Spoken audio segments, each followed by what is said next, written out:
അർജുൻ അയങ്കിക്കെതിരെ കാപ്പ ചുമത്താൻ ശുപാർശ ചെയ്തുള്ള റിപ്പോർട്ട് ജില്ലാ കളക്ടർക്ക് കൈമാറി Kannur city police commissioner Arjun അയങ്കിക്കെതിരെയുള്ള 23 ക്രിമിനൽ കേസുകളുടെ വിശദാംശങ്ങൾ ഉൾപ്പെടുത്തിയാണ് ഈ റിപ്പോർട്ട്. വിവരങ്ങളുമായി മിഥുൻ പിള്ള ചേരുന്നുണ്ട്. മിഥുൻ, എന്തായാലും ഈ കാപ്പ ചുമത്തുന്നതുമായി ബന്ധപ്പെട്ടുള്ള നടപടികളുമായി മുന്നോട്ട് പോവുകയായിരുന്നു പോലീസ് എന്നുള്ളതാണ് കഴിഞ്ഞ ദിവസങ്ങളിലെ വാർത്ത. ഇപ്പോൾ അതിന്റെ റിപ്പോർട്ട് കൈമാറിയിരിക്കുന്നു. 23 കേസുകളുടെ വിശദാംശങ്ങൾ ഇതിൽ ഉണ്ട് എന്നുള്ളതാണ് പറയപ്പെടുന്നത്. മറ്റ് വിശദാംശങ്ങൾ പ്രജിത്ത്, വധശ്രമം അടക്കം 23 കേസുകളിൽ പ്രതിയായ അർജുൻ ആയങ്കിയെ കാപ്പ ചുമത്തി നാട് കടത്താനുള്ള റിപ്പോർട്ടാണ് സിറ്റി പോലീസ് കമ്മീഷണർ കളക്ടർക്ക് കൈമാറിയത്.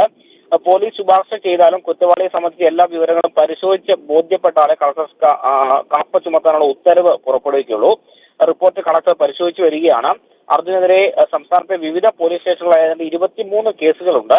ആഭ്യന്തരമന്ത്രിയെയും പോലീസിനെയും വെല്ലുവിളിച്ചത് ഇക്കഴിഞ്ഞ 9-ാം തീയതി അറസ്റ്റിലായ അർജുൻ ആയങ്കി ഇപ്പോൾ എറണാകുളം കുട്ടമ്പുഴ പോലീസിന്റെ കസ്റ്റഡിയിലാണ്.